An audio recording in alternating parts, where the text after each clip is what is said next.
Guys, it's lovely to see you. Congratulations. Nice to see. Does it feel like it was a big relief knowing that season 1 has gone down really well? Yes. We made season 1 during the height of the pandemic in total lockdown, and it was just, we had to socially distance from each other. I mean, they put us on set 10 feet apart, and it was just us and the crew, no writers, no producers. We didn't know what we were making. We didn't know if it was going to work out. And somehow the cast really managed to gel in spite of, and we were delightfully shocked, with the reception of it. And how did you first initially feel when these characters were brought to you? Because obviously if you've been fans of this franchise, it must have been like trying to contain the excitement, right? Play it cool. Well, when they approached me about this for Discovery, they didn't tell me that it was for Captain Pike. It was they gave the character a dummy name, and there were dummy sides, and asked me to put myself up there, and I was like, yeah, sure. And they called it, I think it was called Captain Parker, or something. And then so when I got the role, they called me up and let me know that it was Captain Pike, and I just about fell out of my chair. So you kind of glad they did that so that you wouldn't be too excited? Yeah, absolutely. And then when I did the job, they didn't tell me that they'd already been talking about doing a Pike show, and thank God. Yeah. I would not have known what to do with myself. It would have been too much pressure. And I believe we've got a crossover in this season. How do you feel about this? A Lower Decks Strange New Worlds crossover. It was fantastic. We weren't sure how it was going to work when they first told us that was happening. We thought we were going to be running around like Roger Rabbit style with little cartoon characters. Yeah. But Tawny Newsome and Jack Quaid, who came over from Lower Decks, are just brilliant, and they've got great backgrounds in improv, and they really were able to play with the material in a way that we don't typically play with the material. They never did the same thing twice, and we're real sticklers for words. We memorize every word exactly as it is, and watching them come in and play with the material and come up with things and be so loose with it was just inspirational. Amazing. So it is like two worlds colliding, both on and offset, which is incredible. and the two shows are so different in tone. It was interesting for them coming from the animated show, watching them make slight adjustments to match the tone of our show. And having Jonathan Frakes, who's directed both shows, be there was really pivotal to making that all gel.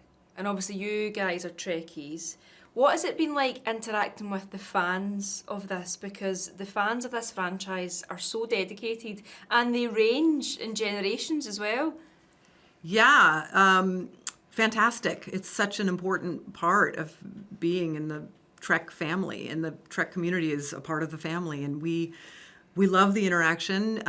Luckily, they, for the most part, enjoy the show, but we welcome suggestions and feedback and complaints. We take requests, but the Star Trek Lower Decks Strange New World crossover was something that was requested by the Trekkies. So we're listening, Meeting multi-generational families who are watching the show, and meeting our friends who are neurodiverse both of those things are fantastic. Yeah.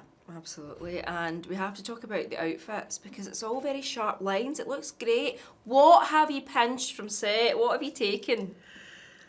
Nothing, because that would be illegal and we would get in so much trouble. Ethan gave us each a pair of ears as a wrap gift. How are the ears? How do you find them? I haven't worn them. I put them in a frame in my living room. That's Anson doesn't know where his is. Anson, I know you. I can tell you've stolen I don't want a pair something. of your used ears. Sweaty. God. He was wearing them. His sweaty ears. I feel like you've stolen something. I feel like I'm getting the vibes. No, actually, Are you sure? No, I think there have been a couple of items missing, and I was shocked to find out that the person took items, but no, I haven't yet. I mean, I certainly ideas of what I want to keep when we're done. Sometimes you look around the set and go, when we finish this show, because at some point it will come to an end, what would I want to take home? Some of these props they're all custom made. Yeah. So some of these props are very expensive. You wouldn't believe how heavy the pad is that we have to carry around. It is. I don't know why. Somehow that's the one thing that went backwards in the future. Right. Everything is so, technically futuristic except for those pads, which just Yeah. weigh a ton. It's like that's our arm workout for the day, is carrying that around. So you can't take that then, because that would be too difficult to pinch. I'd have with to, it. if I put it in my suitcase, I would definitely have to pay for extra weight in my baggage. I feel like after every season, they should just give you something that you really want from set. Like, Yeah, no, we come back I would and take everything. I'm not gonna lie, I would, honestly, because it's just so cool. I think we know that you're never invited to our Yeah, set. don't like I will steal things, guys. I will. I'm admitting it on camera. You're the klepto. Literally.